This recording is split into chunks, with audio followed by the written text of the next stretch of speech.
Oi gente, eu sou a Mari, sou jornalista, sou copywriter e hoje eu vou te mostrar alguns dos meus livros preferidos no mundo sobre marketing. Todos eles foram lidos ao longo de 2024, tem alguns outros que estão ali em formato digital, mas o mais importante desse vídeo é que eu indico ele para um grupo específico de pessoas, que são mulheres empreendedoras. Não importa se você está começando agora, se você está pensando em começar, se você já está há muito tempo dentro dessa área, esses livros vão ser muito importantes para você, assim como eles foram para mim, eu não tenho dúvidas. Para começar, vamos ao meu preferido, primeiro, 12 Notas sobre a Vida e a Criatividade, escrito por Quincy Jones. Não vou me demorar muito, porque esse é um livro bem denso. Eu sei, é um livro curto, não parece que ele vai ser tão tenso assim, né? Tão cheio de informações, mas ele não chegou no nível de se tornar o meu livro preferido por acaso. O Quincy, para quem não conhece, é um produtor musical muito famoso, mundialmente aclamado, reconhecido, premiado, tudo que vocês possam imaginar. Trabalhou com Frank Sinatra, com Michael Jackson, está vivo até hoje, informação importante. Mas eu não vou falar muito sobre a história de vida dele. Você pode encontrar mais sobre a história dele, caso você queira, no documentário da Netflix, Quincy, e nesse livro também, porque ele vai misturando os conselhos dele sobre criatividade com as experiências de vida. Alguns trechos, pra mim, foram muito importantes, sabe? E me deixou, assim, até um pouco impressionada, de verdade, porque apesar de ter consciência que a segregação racial foi muito forte nos Estados Unidos, eu não vivi isso, mas ele viveu. E isso faz parte de quem ele é, e isso moldou ele como profissional, de certa forma. Eu quero ler um trecho pra você que, assim, chegou fundo no meu coração e que me deu o tom de como seria o restante das páginas desse livro. A narrativa dele é incrível, tá? Pra começo de história. Ele diz assim, ó, na página 39. Nunca vou me esquecer de quando atravessamos a fronteira do Texas por volta das 3 da manhã, loucos de fome, para depois de parar em 6 lugares diferentes tentando encontrar algo para comer, ouvir o motorista nos dizer que era simplesmente perigoso demais descer do ônibus. Não havia o que fazer. Continuamos de estômago vazio até finalmente chegar a Dallas, 3 horas depois. Ao entrarmos na cidade, passamos por uma igreja e bem ali no campanário havia uma longa corda amarrada no topo de uma efígie de um homem negro pendurado. Uma mensagem muito clara a quem passava por lá. Se você é negro, não pare. Nem pense em vir para cá. Seguimos em frente. Isso foi logo no começo, antes das primeiras 50 páginas. Eu já estava familiarizada com a história dele, de infância, o quanto foi difícil, o quanto foi complicado. A essa altura do campeonato, ele já trabalhava com vários músicos, eles viajavam em um ônibus, sempre com um motorista branco, fazendo apresentações no país inteiro. E esse motorista precisava ser branco porque ele era o responsável por descer nos restaurantes, comprar comida para que eles comessem dentro do ônibus. Então, por mais que eles pudessem se apresentar como eles eram as estrelas do evento, eles não tinham o direito de comer nos mesmos restaurantes que as pessoas que pagavam para assistir eles. Eles não tinham a autorização para ficar em determinados hotéis. E isso isso pesou na carreira do Quincy de tal forma e acompanhou a carreira dele praticamente assim inteira no período que ele estava se firmando como músico, como produtor musical, de um jeito que ele começou a valorizar muito as origens dele e valorizar as pessoas que não esqueciam dessas origens também. E essa questão de ter valorizado o que veio antes e toda essa herança começa na música. E ele fala em um momento que ele estava estudando na Europa com uma grande musicista chamada Nadia Boulanger, e ela dizia assim para ele: até encontrar outra nota, aprenda o que todos fizeram com as 12 que temos. Então, gente, se você não é da área da música, as 12 notas que estão no título não são notas de anotação. Claro que ele faz uma brincadeira, né, com esse tema, mas são notas das notas do, ré, mi, fá, sol, lá, si, enfim, todas essas notas, musicais mesmo. Basicamente, ele vai trabalhar nesses capítulos a ideia de que você precisa conhecer muito a teoria e conhecer muito aquilo que as pessoas já fizeram antes de você para que você consiga fazer algo novo. Então, basicamente aquela ideia de que você precisa conhecer as regras para você conseguir violá-las. Tem uma ideia que ele trabalha aqui nesse livro também, que é maravilhosa, que ele diz assim, que a criatividade irrestrita geralmente ela leva ao caos. Então, ele mostra a teoria não como uma forma de aprisionar as nossas ideias, muito pelo contrário, como uma forma de dar um caminho para elas, de fazer com que elas fluam com lógica, sabe? E não soltas assim ao vento. Tem um outro trecho que eu quero mostrar para vocês, antes de a gente ir para os próximos livros. Eu poderia ficar aqui, ó, por séculos falando desse único livro. É o meu livro preferido da vida. E caso vocês tenham interesse, claro que eu posso fazer um vídeo sobre ele, não vai ser sacrifício nenhum. Vou deixar inclusive o link de todos os livros que eu vou mostrar aqui na descrição. Então são links da Amazon, você consegue comprar, normalmente é o melhor preço que tem mesmo. E tenho certeza que vocês vão gostar muito. Tem aqui uma outra parte da leitura que pra mim, assim, é o que vai dar o tom da leitura de forma completa. É um grande resumo desse livro, da ideia dele. Aqui o Quincy ele diz assim, é na página 67. Digo de todo o coração que grande parte do motivo pelo qual tenho conseguido fazer tudo com o que sou abençoado vem do meu esforço e da minha dedicação ao trabalho. Posso não ser capaz de controlar as oportunidades que me são apresentadas, mas a parte da equação sobre a qual tenho controle é o meu preparo, ou não, para aceitar quaisquer oportunidades que surjam pelo meu caminho. Gente, tem uma outra frase, continuando na mesma ideia, na página seguinte, que diz assim: a sorte geralmente surge depois que a oportunidade e o preparo se encontram. Por isso é preciso estar preparado. A sorte geralmente surge quando a oportunidade e o preparo se encontram. Eu não sei nem o que dizer. Enfim, é isso, gente. Leiam esse livro. O segundo livro que eu quero mostrar para vocês é O Pensamento Lateral, Soluções Extraordinárias com Problemas Comuns, do Paul Sloan. Gente, maravilhoso. Ele quer provar para você que nem todo problema tem uma solução óbvia e que você não precisa recorrer a soluções óbvias. Assim, é maravilhoso, é incrível. Quero até mostrar para vocês uma parte importante dele, que basicamente ele vai tentar te fazer parar de raciocinar da forma como todo mundo raciocina. Meio que sair do piloto automático, pensar fora da caixa, porque tudo isso é legal, a gente escuta as pessoas falando isso quando elas falam de criatividade, mas elas não te dão a ferramenta. Como é que eu faço isso? Como que eu penso de um jeito diferente? E ele te dá as ferramentas. Tem alguns capítulos inteiros que são assim, de exercícios, de dinâmicas, de enigmas, e ele dá exemplos na história, exemplos na arquitetura, de, sabe, como as pessoas fizeram para ter um pensamento lateral, literalmente, que é disso que ele fala, né? Algumas das coisas que eu achei bem interessantes. Ele fala que quando você vai montar uma equipe, a sua equipe tem que ser o mais diversa possível, porque um grupo de pessoas geralmente tende a unificar suas opiniões e seguir por uma linha de raciocínio muito parecida, porque você bater de frente com o grupo é muito desgastante, é muito difícil, principalmente no ambiente profissional. E aí ele fala assim, ó, que muitas pessoas, quando em grupo, tomam decisões ruins, porque tentam chegar a um consenso e minimizar conflitos. E ele é totalmente contra isso. Ele fala assim que os funcionários da agência que ele estava ali analisando nessa parte do livro, na página 26, eram muito inteligentes, mas eles careciam de diversidade cognitiva. E essa diversidade cognitiva, para ele, também é uma diversidade étnica, uma diversidade de idade, uma diversidade de gênero, uma diversidade de pensamento, de geração, enfim, de tudo. Porque ele parte da ideia de que a diversidade vai gerar formas de pensar diferente e soluções mais criativas. E ele diz assim que as pessoas elas podem ocupar papéis diferentes nas reuniões, nas tomadas de decisões e mudar de papel a cada encontro. Assim, ele propõe uma solução para evitar que esse pensamento em grupo atrapalhe o andamento de uma empresa que necessita de soluções criativas. Primeira delas, os líderes devem atribuir a cada membro um papel de avaliador crítico. Isso permite que cada um expresse livremente as suas objeções e dúvidas. 2. Os líderes não devem expressar uma opinião ao atribuir uma tarefa a um grupo. Então, eu quero que vocês criem um novo formato de vídeo, mas eu não quero que seja assim, assim. Não, para. Você vai atribuir a tarefa e deixar o grupo pensar em algo primeiro. É o primeiro passo.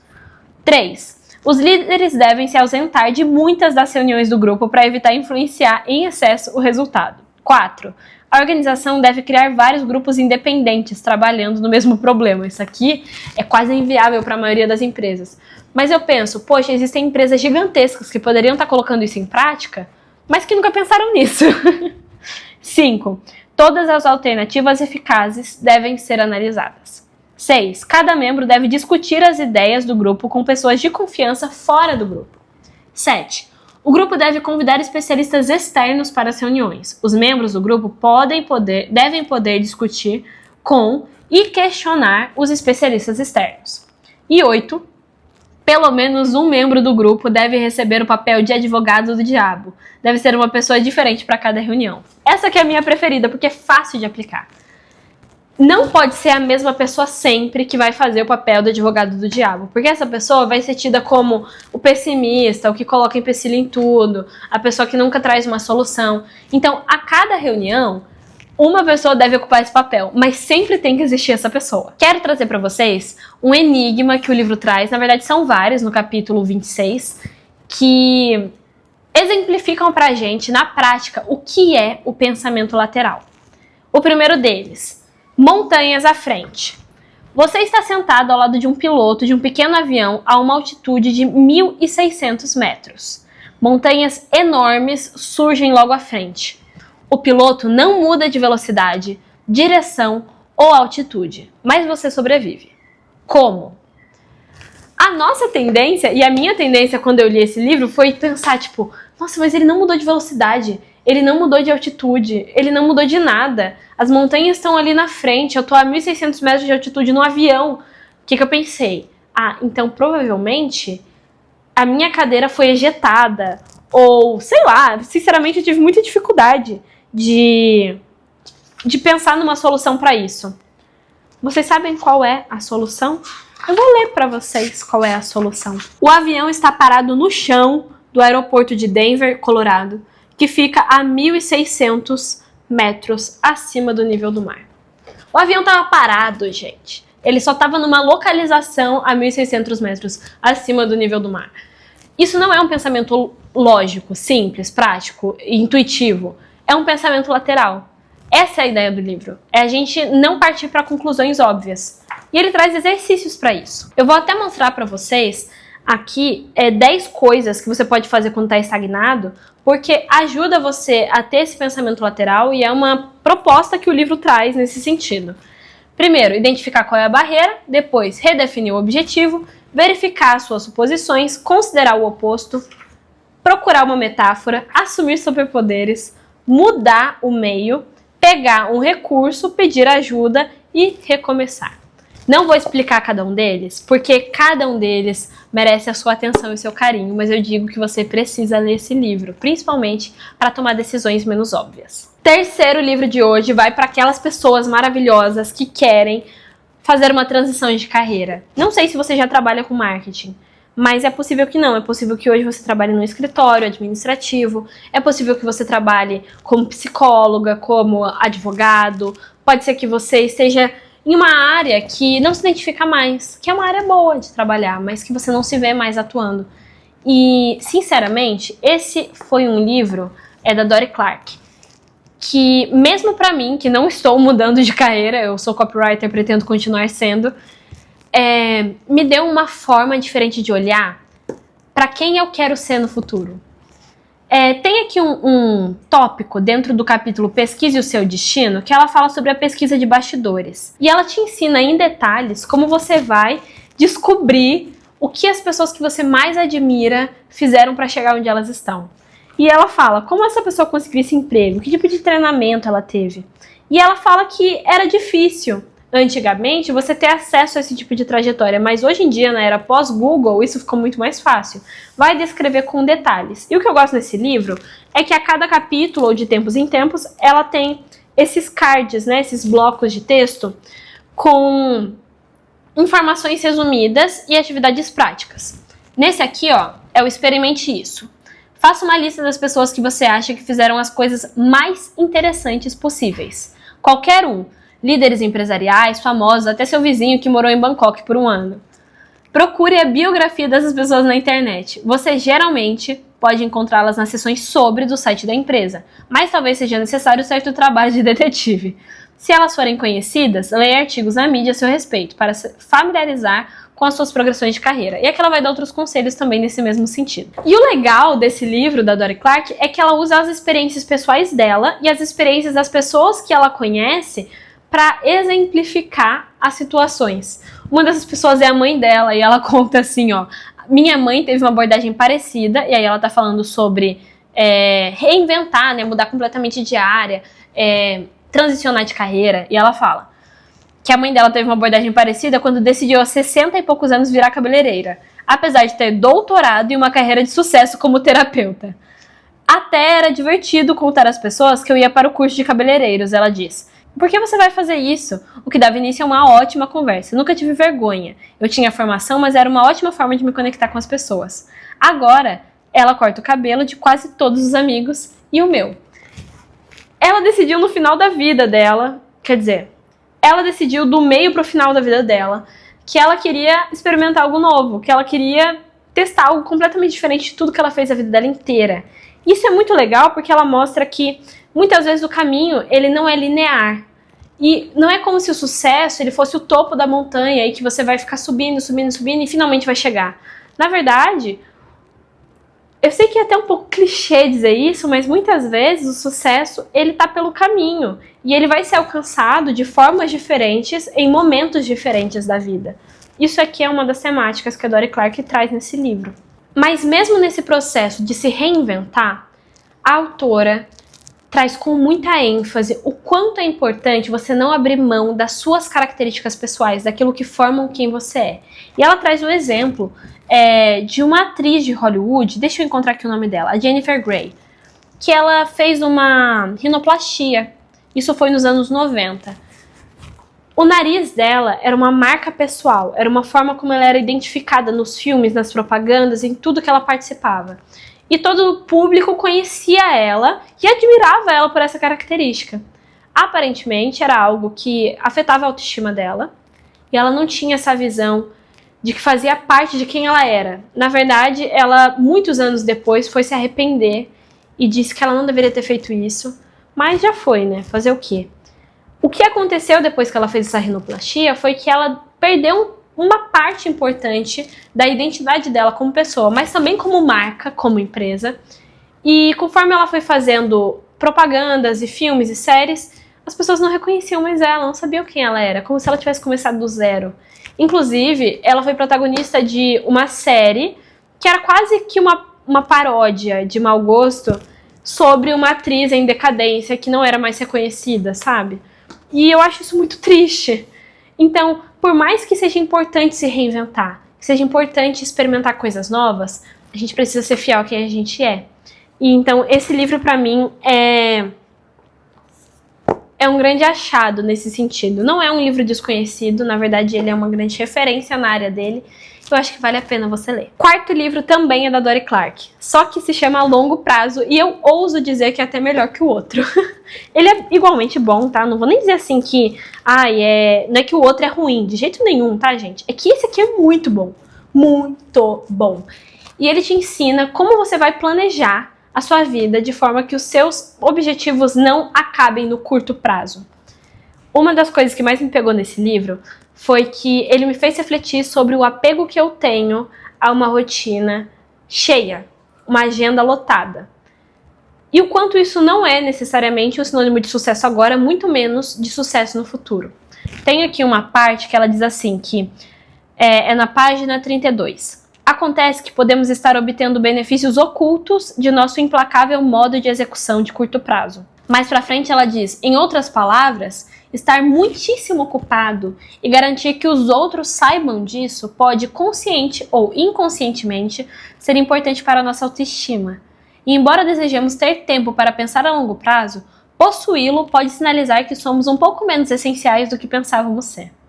A autoestima é certamente um poderoso incentivo para nos mantermos ocupados, mas não é o único. E aqui ela vai falar de outras coisas que também fazem com que a nossa agenda seja louquíssima, extremamente cheia, e o quanto isso, na verdade, é um malefício pra gente. como profissional, mas também para nossa carreira como um todo. Mas então, como é que a gente faz para ter uma agenda menos lotada? Como é que a gente escolhe o que a gente vai fazer e o que a gente não vai fazer? Para mim, isso é uma grande dificuldade. Sendo sincera, eu quero fazer muita coisa, eu quero ser muitas coisas. E eu sinto que para que eu consiga alcançar os meus objetivos daqui 3 anos, eu preciso correr agora, entendeu? Para que isso aconteça em breve, o mais rápido possível. Mas não é assim que as coisas funcionam. Na verdade, a gente precisa otimizar o nosso tempo, porque ele é muito valioso. E dizer não para várias coisas. E aqui ela me dá um conselho que é basicamente: seja extremista em dizer sim ou não. Não existe talvez. Ela, na verdade, diz que essa é uma estratégia do Derek Sivers. E ele diz assim: ao decidir fazer algo, se você sentir algo menos do que uau, isso seria incrível, absolutamente, claro que sim, então diga não. Esse binário pode ser extremo e como Sivers me disse, sou muito bom nisso. Eu digo não a quase tudo, talvez até demais. Ele até especifica aqui que ou você vai dizer sim para algo ou você vai dizer absolutamente não. Pode até ser meio complicado, né? Você ter que escolher entre uma coisa e a outra, afinal são coisas tão diferentes. Diz assim, ó, é a página 44. Ela vai até inclusive dizer que esse é um conselho, uma estratégia do Derek Sivers, que é um empresário musical que é amigo dela. Ele também é mencionado no capítulo 1. Ele diz que ou você vai dizer claro que sim, ou você vai dizer de jeito nenhum. Qualquer coisa no meio disso tudo não serve. Qualquer resposta intermediária não funciona. Não existe talvez. Isso facilita que você consiga tomar as melhores decisões possíveis, porque você só vai dizer sim porque você realmente quer muito. E se você quer só um pouco, ou se você não tem certeza, você precisa dizer não. Mas isso é um pouco extremo, assim, pra mim, sendo bem sincera. E ela vai dizer, inclusive, que não vai funcionar para todos os momentos da sua carreira essa estratégia. No final desse capítulo, né, o dizendo não mesmo para coisas boas, ela organiza alguns tópicos e eu quero ler o primeiro deles com vocês. No início de sua carreira, dizer sim é uma ótima estratégia, porque você tem muito tempo e nunca sabe quais conexões serão valiosas. Mas, à medida que avançar profissionalmente e ficar mais ocupado, é preciso começar a dizer não com mais frequência. A maioria de nós pode identificar grandes ou incríveis oportunidades. São as intermediárias que são mais difíceis. Obrigue-se a dizer sim só para as coisas para as quais está realmente animado. Difícil, né? Ainda assim, eu acho que, por mais que ela tenha feito aqui uma nota, tá? Não vale para todos os momentos da sua carreira. Eu acho que em um grau menor, mais leve, a gente precisa aprender a fazer isso em todos os aspectos da nossa vida, sabe? A gente tem que colocar os nossos desejos em uma ordem de prioridade e ficar só com os primeiros da lista, não com todos os que são bons. Porque não é porque uma decisão é boa que ela é uma decisão que você tem que tomar naquele momento. Não é porque uma oportunidade é boa que ela é a melhor oportunidade à sua disposição. Aqui no final do livro, inclusive, ela vai falar assim, que o nosso tempo ele é limitado. Muito, muito, muito, muito limitado. Que todos nós já passamos por isso. Você chega ao fim de um dia exaustivo e relembra as últimas 8, 10 ou 12 horas. Você certamente estava ocupado, correndo de reunião em reunião e respondendo a e-mails em todos os momentos livres. Mas você se pergunta, o que eu realmente fiz? Eu acho que essa é a chave desse livro. A gente precisa fazer as coisas com um objetivo e ter um senso de propósito para aquilo que está ocupando a maior parte do nosso tempo. Não é fácil, é difícil. Eu tô falando assim, ó, do fundo do meu coração, porque eu sou a pessoa que quer abraçar o mundo sempre. Mas esse livro me ajudou, inclusive com alguns outros capítulos que são mais sobre estratégias, a pensar em quem eu quero ser no futuro, onde eu quero estar daqui 3 anos, 5 anos, 10 anos, no final da minha vida que seja, sabe?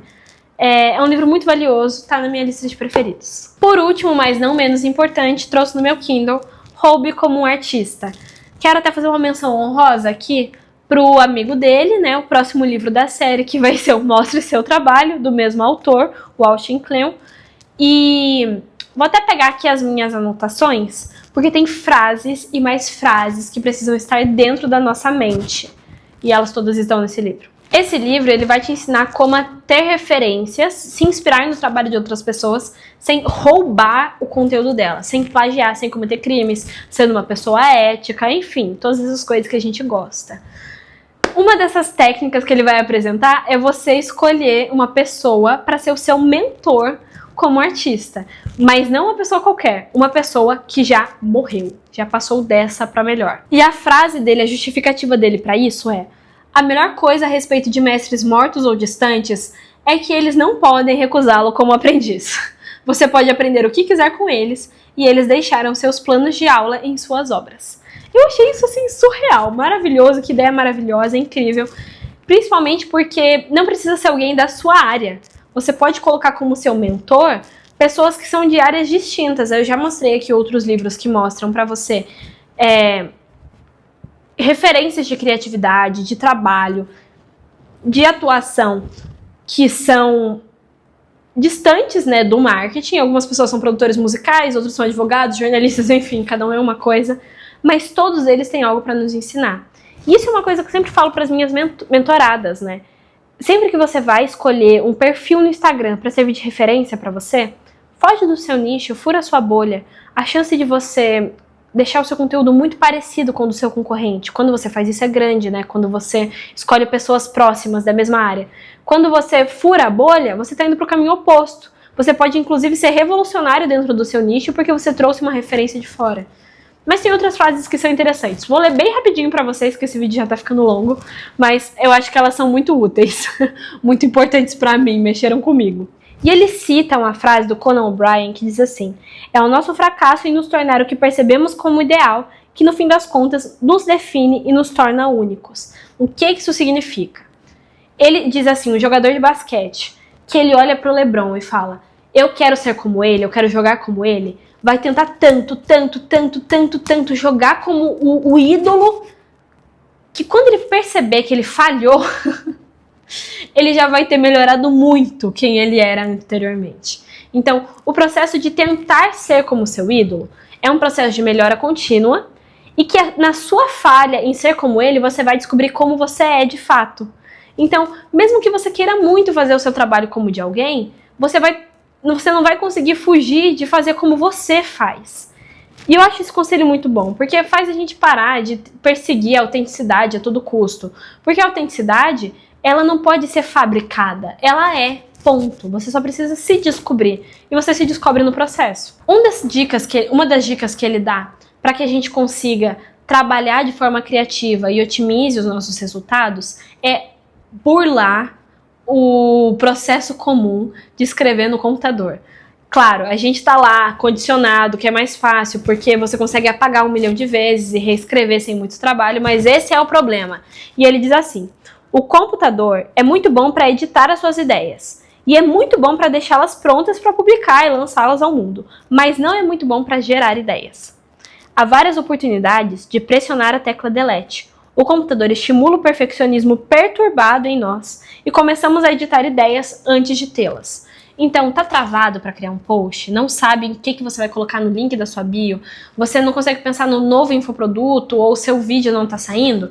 Escreve o roteiro no papel, escreve o post no papel, sei lá, recorta, faz colagem, inventa alguma moda, mas não vai para tecnologia, porque ela vai te deixar assim com uma tela em branco gigantesca e você vai ter muitas oportunidades para refazer aquilo que você nem começou a fazer de fato. Mas eu acho que a mensagem central desse livro, e que é a que me pegou assim do fundo do meu coração, é: não jogue fora nenhuma parte sua. Existem partes que não são utilizadas dentro do nosso trabalho. Às vezes tem um lado nosso que a gente não demonstra na rotina, ou no ambiente profissional, ou nas nossas redes sociais, porque não tá ali dentro da linha editorial, sabe? Mas a gente não pode abrir mão disso.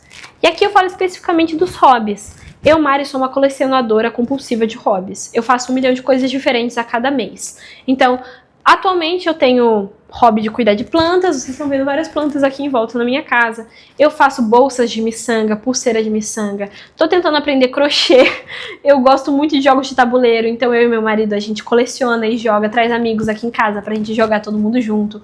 E esses são só alguns. Eu até pulei os mais clichês, né? Ouvir música, ler e tudo mais, porque eu acho que é algo que todo mundo faz. Mas, gente, esses hobbies, eles me formam como pessoa e eles constroem o meu repertório sociocultural. Eu não posso abrir mão deles, senão eu vou ser mais uma dentre várias pessoas que ainda não descobriram quem são. Esses são alguns dos livros que eu li. em 2024 são os meus preferidos. Espero que você tenha gostado deles. Como eu disse anteriormente, eu vou deixar todos eles aqui na descrição, o link para que você consiga comprar e ler na sua casa. A maioria é da editora H1 e vou explicar por quê, eu tenho uma justificativa. Primeiro que os livros deles são lindos, são muito bons, mas também porque a agência onde eu trabalho tem o acervo da H1 e aí promove uma espécie de clube do livro e a gente pega livros para ler todos os meses. No ano passado isso aconteceu e por isso eu li tantos livros da mesma editora. Mas eu garanto que eles valem muito, muito, muito a pena. Se você ainda não curtiu esse vídeo, essa é a sua deixa, curta, compartilhe com as pessoas que você gosta, deixe o seu comentário qual o livro que você achou mais interessante e eu espero que as minhas experiências como leitora favoreçam as suas experiências no futuro. Um beijo e até o nosso próximo vídeo.